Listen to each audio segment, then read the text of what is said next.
श्रीशुक्रस्तवराजः विनियोगः।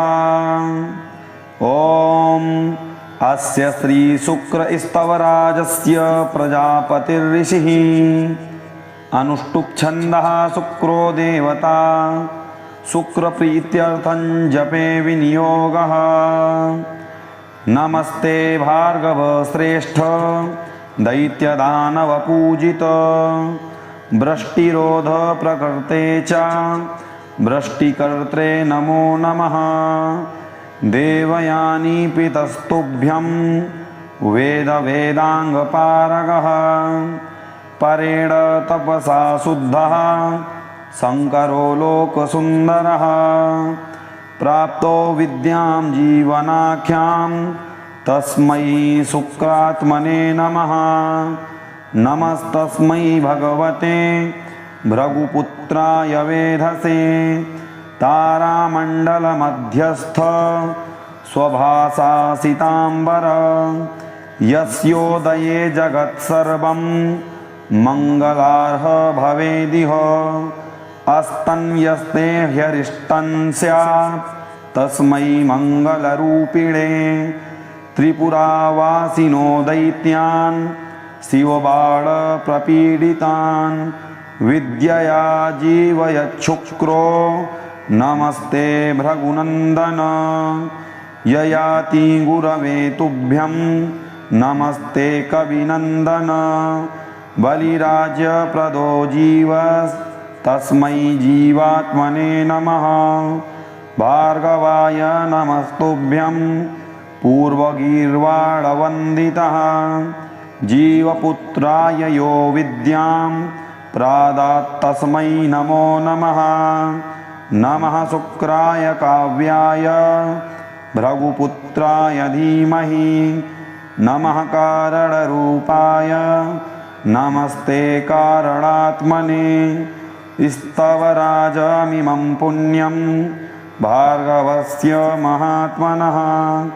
यः पठेत् शृणुयाद्वापि लभते वाञ्छितं फलं।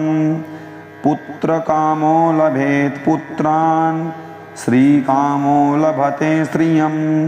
राज्यकामो लभेद् राज्यं स्त्रीकामः स्त्रियमुत्तमां। भृगुवारे प्रयत्नेन पठितव्यं समाहितैः। अन्यवारे तु होरायां पूजयेद् भृगुनन्दनं। रोगार्तो मुच्यते रोगाद् भयार्तो मुच्यते भयात्। यद्यत् प्रार्थयते जन्तुस्तत्तत् प्राप्नोति सर्वदा। प्रातः काले प्रकर्तव्या भृगुपूजा प्रयत्नतः।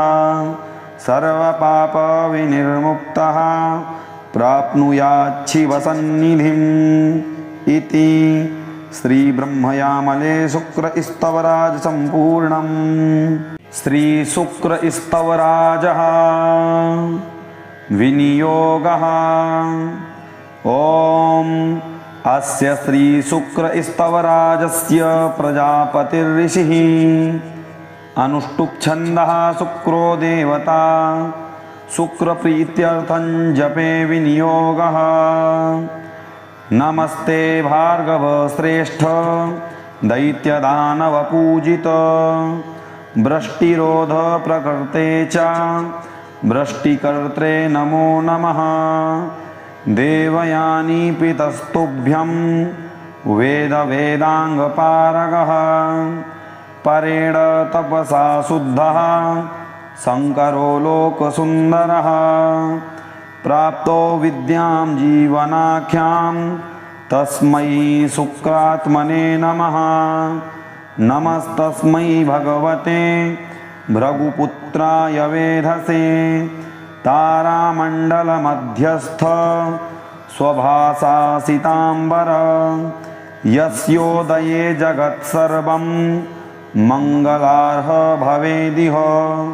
अस्तन्यस्ते ह्यरिष्टं स्यात् तस्मै मङ्गलरूपिणे।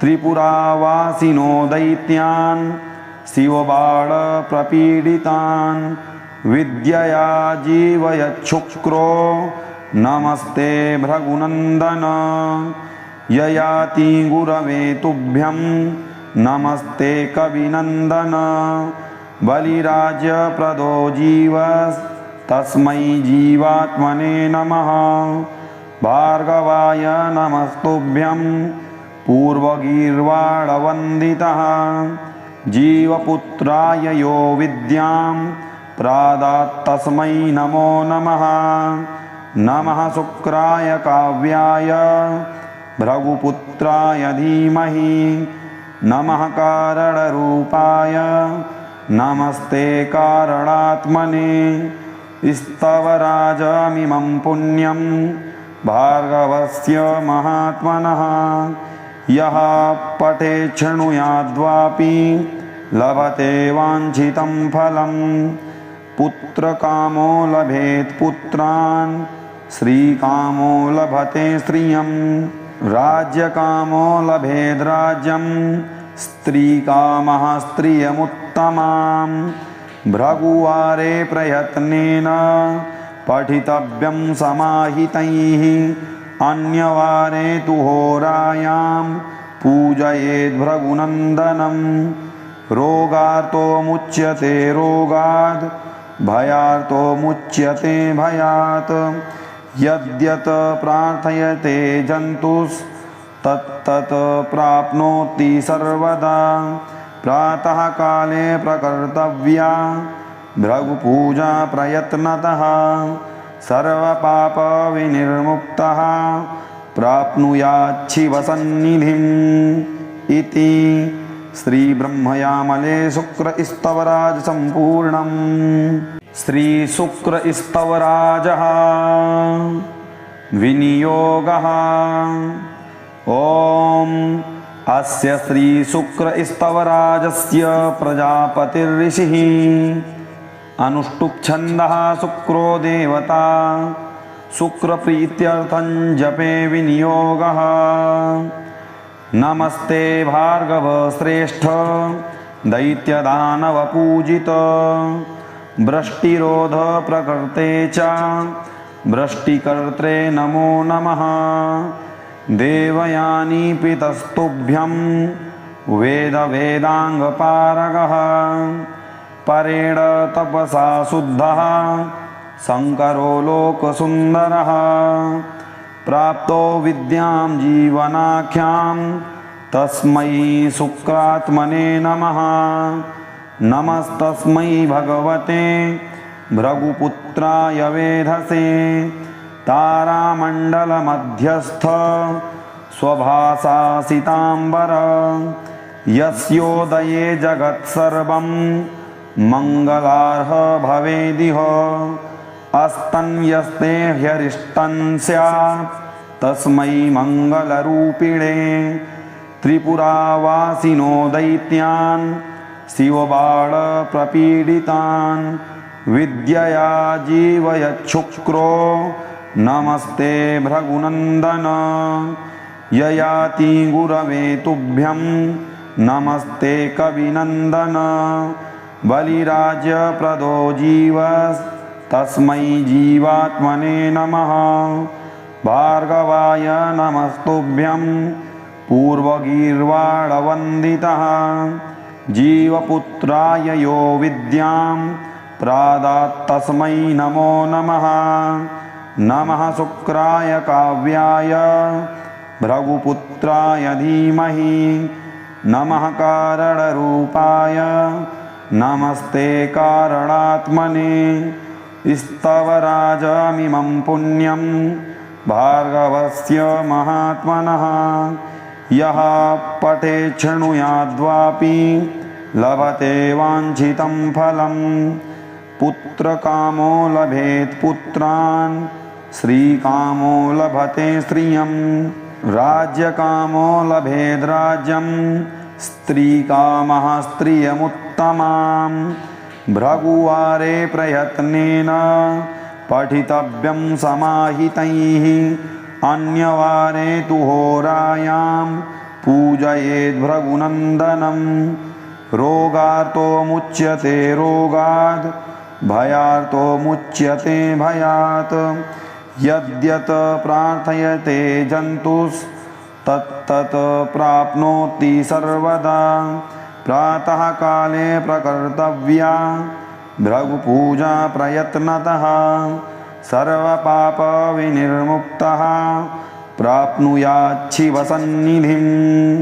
इति श्रीब्रह्मयामले शुक्रस्तवराज सम्पूर्णम्।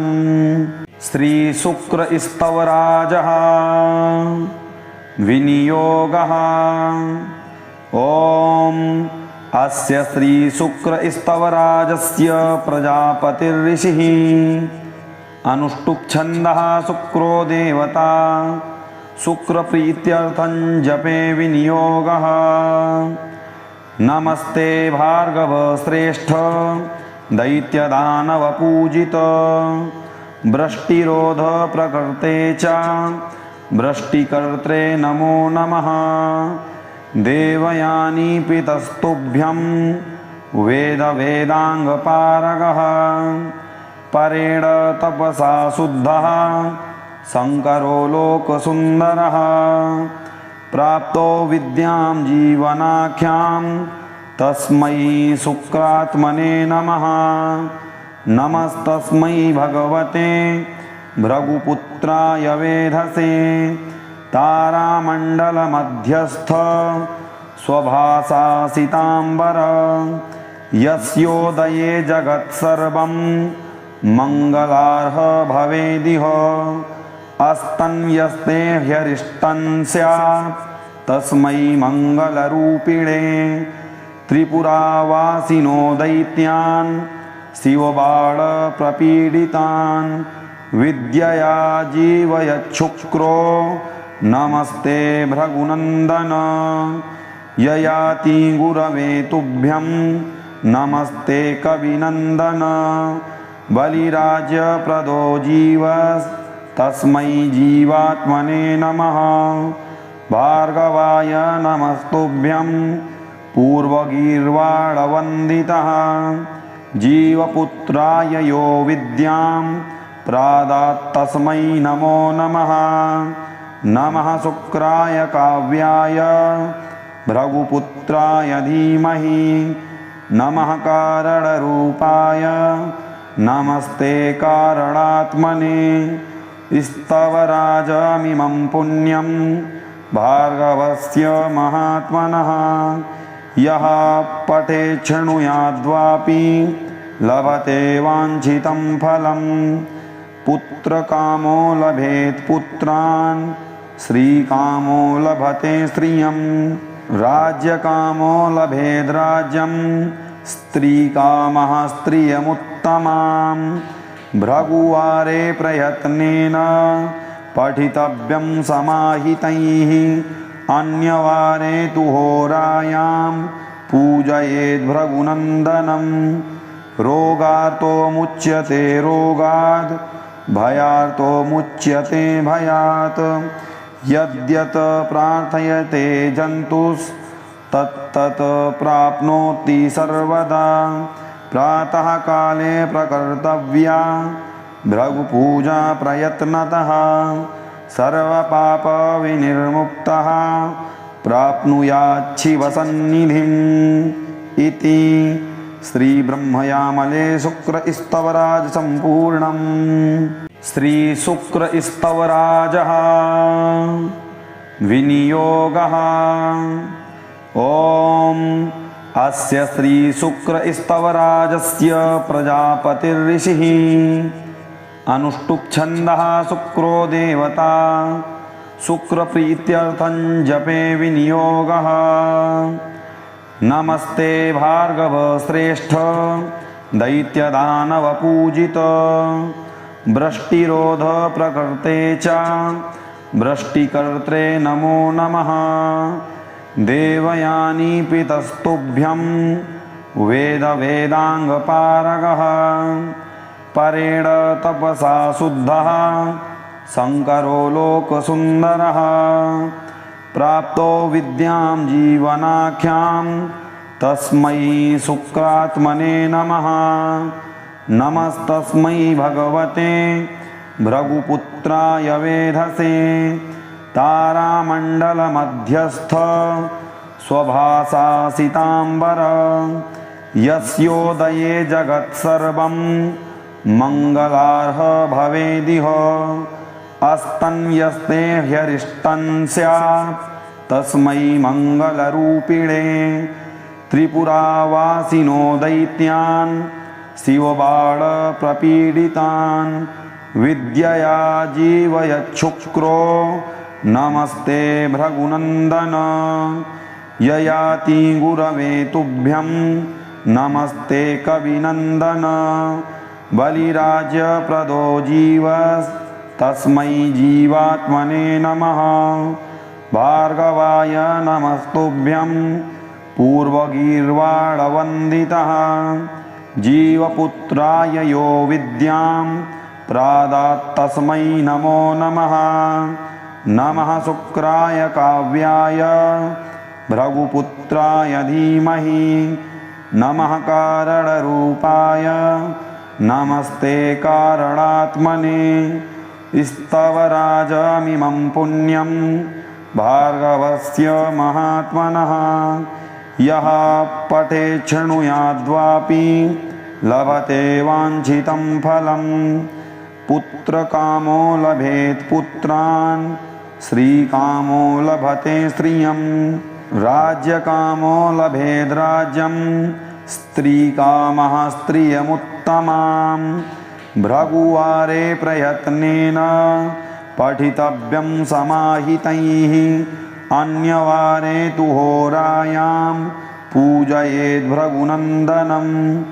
रोगार्तो मुच्यते रोगात् भयार्तो मुच्यते भयात् यद्यत् प्रार्थयते जन्तुस्तत्तत् प्राप्नोति सर्वदा प्रातः काले प्रकर्तव्या भृगुपूजा प्रयत्नतः सर्वपापविनिर्मुक्तः प्राप्नुयात् शिवसन्निधिम् इति श्रीब्रह्मयामले शुक्रस्तवराज सम्पूर्णम्।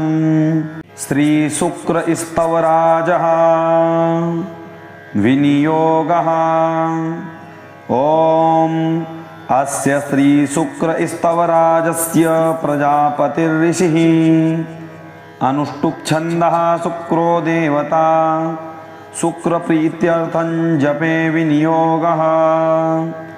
नमस्ते भार्गव श्रेष्ठ दैत्यदानवपूजित वृष्टिरोध प्रकृते च वृष्टिकर्त्रे नमो नमः देवयानी पितस्तुभ्यं वेदांगपारगः परेण तपसा शुद्धः शङ्करो लोकसुन्दरः प्राप्तो विद्यां जीवनाख्यां तस्मै शुक्रात्मने नमः नमस्तस्मै भगवते भृगुपुत्राय वेधसे तारामण्डलमध्यस्थ स्वभासासिताम्बर यस्योदये जगत्सर्वं मङ्गलार्ह भवेदिह अस्तन्यस्ते ह्यरिष्टं स्यात् तस्मै मङ्गलरूपिणे त्रिपुरावासिनो दैत्यान् शिवबाणप्रपीडितान् विद्यया जीवयच्छुक्रो नमस्ते भृगुनन्दन ययाति गुरवे तुभ्यं नमस्ते कविनन्दन बलिराज्यप्रदो जीवस्तस्मै जीवात्मने नमः भार्गवाय नमस्तुभ्यं पूर्वगीर्वाणवन्दितः जीवपुत्राय यो विद्यां प्रादात् तस्मै नमो नमः नमः शुक्राय काव्याय भृगुपुत्राय धीमहि नमः कारणरूपाय नमस्ते कारणात्मने स्तवराजमिमं पुण्यं भार्गवस्य महात्मनः यः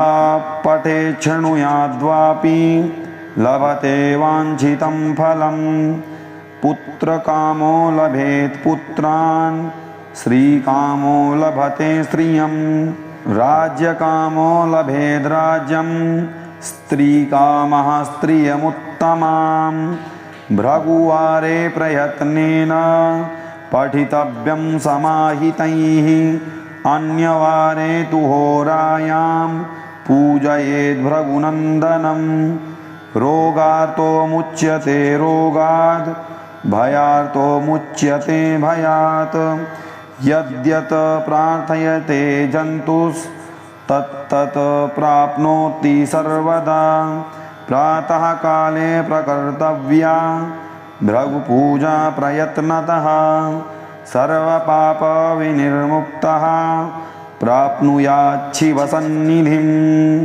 इति श्रीब्रह्मयामले शुक्रस्तवराज सम्पूर्णम्। श्रीशुक्रस्तवराजः विनियोगः। ॐ अस्य श्रीशुक्रस्तवराजस्य प्रजापतिर्ऋषिः अनुष्टुप्छन्दः शुक्रो देवता शुक्रप्रीत्यर्थं जपे विनियोगः। नमस्ते भार्गव श्रेष्ठ दैत्यदानवपूजित वृष्टिरोध प्रकृते च वृष्टिकर्त्रे नमो नमः। देवयानी पितस्तुभ्यं वेदांगपारगः परेण तपसा शुद्धः शङ्करो लोकसुन्दरः प्राप्तो विद्यां जीवनाख्यां तस्मै शुक्रात्मने नमः। नमस्तस्मै भगवते भृगुपुत्राय वेधसे तारामण्डलमध्यस्थ स्वभासासिताम्बर यस्योदये जगत्सर्वं मङ्गलार्ह भवेदिह अस्तन्यस्ते ह्यरिष्टं स्यात् तस्मै मङ्गलरूपिणे त्रिपुरावासिनो दैत्यान् शिवबाणप्रपीडितान् विद्यया जीवयच्छुक्रो नमस्ते भृगुनन्दन ययाति गुरवे तुभ्यं नमस्ते कविनन्दन बलिराज्यप्रदो जीवस्तस्मै जीवात्मने नमः। भार्गवाय नमस्तुभ्यं पूर्वगीर्वाणवन्दितः जीवपुत्राय यो विद्यां प्रादात् तस्मै नमो नमः। नमः शुक्राय काव्याय भृगुपुत्राय धीमहि नमः कारणरूपाय नमस्ते कारणात्मने। स्तवराजमिमं पुण्यं भार्गवस्य महात्मनः यः पठेत् शृणुयाद्वापि लभते वाञ्छितं फलम् पुत्रकामो लभेत् पुत्रान् श्रीकामो लभते श्रियं राज्यकामो लभेद्राज्यं स्त्रीकामः स्त्रियमुत्तमां भृगुवारे प्रयत्नेन पठितव्यं समाहितैः अन्यवारे तु होरायां पूजयेद् भृगुनन्दनं रोगार्तो मुच्यते रोगाद् भयार्तो मुच्यते भयात् यद्यत् प्रार्थयते जन्तुस्तत्तत् प्राप्नोति सर्वदा प्रातः काले प्रकर्तव्या भृगुपूजा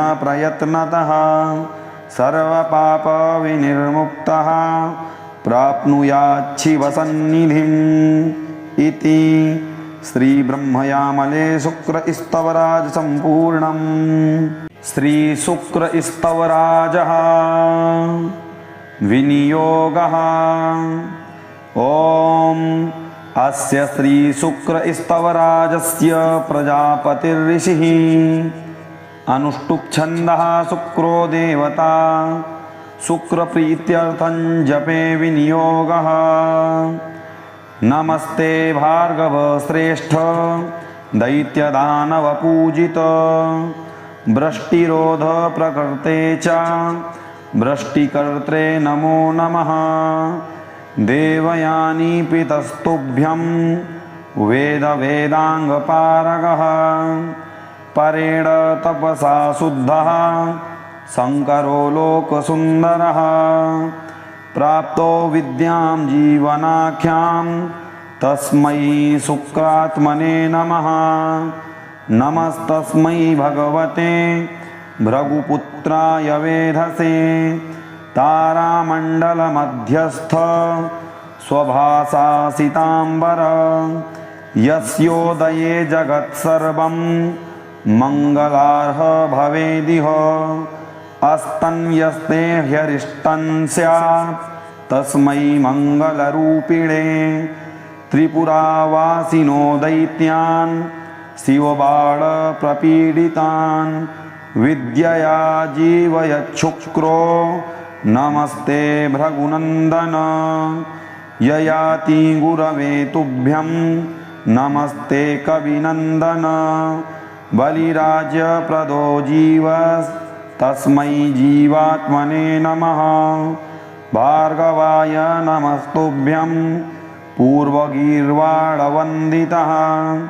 जीवपुत्राय यो विद्यां प्रादात् तस्मै नमो नमः। नमः शुक्राय काव्याय भृगुपुत्राय धीमहि। नमः कारणरूपाय नमस्ते कारणात्मने। स्तवराजमिमं पुण्यं भार्गवस्य महात्मनः। यः पठेत् शृणुयाद्वापि लभते वाञ्छितं फलम्। पुत्रकामो लभेत् पुत्रान् श्रीकामो लभते श्रियं। राज्यकामो लभेद् राज्यं स्त्रीकामः स्त्रियमुत्तमां। भृगुवारे प्रयत्नेन पठितव्यं समाहितैः। अन्यवारे तु होरायां पूजयेद् भृगुनन्दनं। रोगार्तो मुच्यते रोगात् भयार्तो मुच्यते भयात्। यद्यत् प्रार्थयते जन्तुस्तत्तत् प्राप्नोति सर्वदा। प्रातः काले प्रकर्तव्या भृगुपूजा प्रयत्नतः। सर्वपापविनिर्मुक्तः प्राप्नुयाच्छिवसन्निधिम् इति। श्रीब्रह्मयामले शुक्रस्तवराज सम्पूर्णम्। श्रीशुक्रस्तवराजः विनियोगः। ॐ अस्य श्रीशुक्रस्तवराजस्य प्रजापतिर्ऋषिः। अनुष्टुप् छन्दः शुक्रो देवता। शुक्रप्रीत्यर्थं जपे विनियोगः। नमस्ते भार्गव श्रेष्ठ दैत्यदानवपूजित। वृष्टिरोध प्रकृते च वृष्टिकर्त्रे नमो नमः। देवयानी पितस्तुभ्यं वेद वेदांगपारगः परेण तपसा शुद्धः शंकरो लोकसुंदरः। प्राप्तो विद्यां जीवनाख्यां तस्मै शुक्रात्मने नमः। नमस्तस्मै भगवते भृगुपुत्राय वेधसे। तारामण्डलमध्यस्थ स्वभासासिताम्बर यस्योदये जगत्सर्वं मङ्गलार्ह भवेदिह। अस्तन्यस्ते ह्यरिष्टं स्यात् तस्मै मङ्गलरूपिणे। त्रिपुरावासिनो दैत्यान् शिवबाणप्रपीडितान् विद्यया जीवयच्छुक्रो नमस्ते भृगुनन्दन। ययाति गुरवे तुभ्यं नमस्ते कविनन्दन। बलिराज्यप्रदो जीवस्तस्मै जीवात्मने नमः। भार्गवाय नमस्तुभ्यं पूर्वगीर्वाणवन्दितः। जीवपुत्राय यो विद्यां प्रादात्तस्मै नमो नमः। नमः शुक्राय काव्याय भृगुपुत्राय धीमहि। नमः कारणरूपाय नमस्ते कारणात्मने। स्तवराजमिमं पुण्यं भार्गवस्य महात्मनः। यः पठेत् शृणुयाद्वापि लभते वाञ्छितं फलम्। पुत्रकामो लभेत् पुत्रान् श्रीकामो लभते श्रियम्। राज्यकामो लभेद् राज्यं स्त्रीकामः स्त्रियमुत्तमाम्। भृगुवारे प्रयत्नेन पठितव्यं समाहितैः। अन्यवारे तु होरायां पूजयेद् भृगुनन्दनम्। रोगार्तो मुच्यते रोगाद् भयार्तो मुच्यते भयात्। यद्यत् प्रार्थयते जन्तुस्तत्तत् प्राप्नोति सर्वदा। प्रातः काले प्रकर्तव्या भृगुपूजा प्रयत्नतः। सर्वपापविनिर्मुक्तः प्राप्नुयात् शिवसन्निधिम्। इति श्रीब्रह्मयामले शुक्रस्तवराज सम्पूर्णम्। श्रीशुक्रस्तवराजः विनियोगः। ॐ अस्य श्रीशुक्रस्तवराजस्य प्रजापतिर्ऋषिः। अनुष्टुप्छन्दः शुक्रो देवता। शुक्रप्रीत्यर्थं जपे विनियोगः। नमस्ते भार्गव श्रेष्ठ दैत्यदानवपूजित। वृष्टिरोध प्रकृते च वृष्टिकर्त्रे नमो नमः। देवयानी पितस्तुभ्यं वेदवेदाङ्गपारगः। परेण तपसा शुद्धः शङ्करो लोकसुन्दरः। प्राप्तो विद्यां जीवनाख्यां तस्मै शुक्रात्मने नमः। नमस्तस्मै भगवते भृगुपुत्राय वेधसे। तारामण्डलमध्यस्थ स्वभासासिताम्बर। यस्योदये जगत्सर्वं मङ्गलार्ह भवेदिह। अस्तन्यस्ते ह्यरिष्टं स्यात् तस्मै मङ्गलरूपिणे। त्रिपुरावासिनो दैत्यान् शिवबाणप्रपीडितान् विद्यया जीवयच्छुक्रो नमस्ते भृगुनन्दन। ययाति गुरवे तुभ्यं नमस्ते कविनन्दन। बलिराज्यप्रदो जीवस्तस्मै जीवात्मने नमः। भार्गवाय नमस्तुभ्यं पूर्वगीर्वाणवन्दितः। जीवपुत्राय यो विद्यां प्रादात्तस्मै नमो नमः। नमः शुक्राय काव्याय भृगुपुत्राय धीमहि। नमः कारणरूपाय नमस्ते कारणात्मने। स्तवराजमिमं पुण्यं भार्गवस्य महात्मनः। यः पठेत् शृणुयाद्वापि लभते वाञ्छितं फलम्।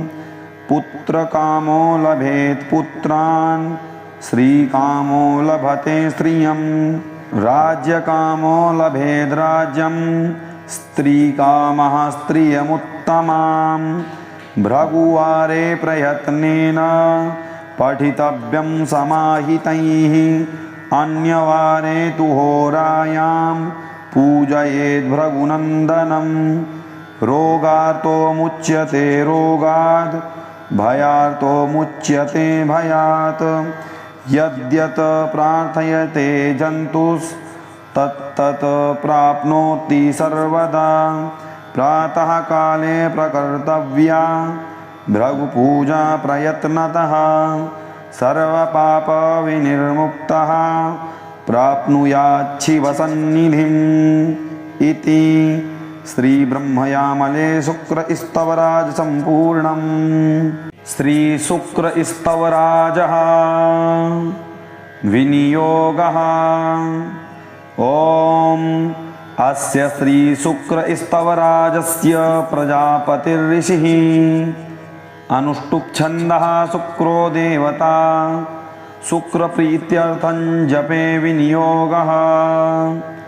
नमस्ते भार्गव श्रेष्ठ दैत्यदानवपूजित वृष्टिरोध प्रकृते च वृष्टिकर्त्रे नमो नमः। देवयानी पितस्तुभ्यं वेदांगपारगः परेण तपसा शुद्धः शंकरो लोकसुंदरः। प्राप्तो विद्यां जीवनाख्यां तस्मै शुक्रात्मने नमः। नमस्तस्मै भगवते भृगुपुत्राय वेधसे तारामण्डलमध्यस्थ स्वभासासिताम्बर यस्योदये जगत्सर्वं मङ्गलार्ह भवेदिह। अस्तन्यस्ते ह्यरिष्टं स्यात् तस्मै मङ्गलरूपिणे। त्रिपुरावासिनो दैत्यान् शिवबाणप्रपीडितान् विद्यया जीवयच्छुक्रो नमस्ते भृगुनन्दन। ययाति गुरवे तुभ्यं नमस्ते कविनन्दन। बलिराज्यप्रदो जीवस्तस्मै जीवात्मने नमः। भार्गवाय नमस्तुभ्यं पूर्वगीर्वाणवन्दितः जीवपुत्राय यो विद्यां प्रादात् तस्मै नमो नमः। नमः शुक्राय काव्याय भृगुपुत्राय धीमहि। नमः कारणरूपाय नमस्ते कारणात्मने। स्तवराजमिमं पुण्यं भार्गवस्य महात्मनः। यः पठेत् शृणुयाद्वापि लभते वाञ्छितं फलं। पुत्रकामो लभेत् पुत्रान् श्रीकामो लभते श्रियं। राज्यकामो लभेद् राज्यं स्त्रीकामः स्त्रियमुत्तमां। भृगुवारे प्रयत्नेन पठितव्यं समाहितैः। अन्यवारे तु होरायां पूजयेद् भृगुनन्दनं। रोगार्तो मुच्यते रोगात् भयार्तो मुच्यते भयात्। यद्यत् प्रार्थयते जन्तुस्तत्तत् प्राप्नोति सर्वदा। प्रातः काले प्रकर्तव्या भृगुपूजा प्रयत्नतः।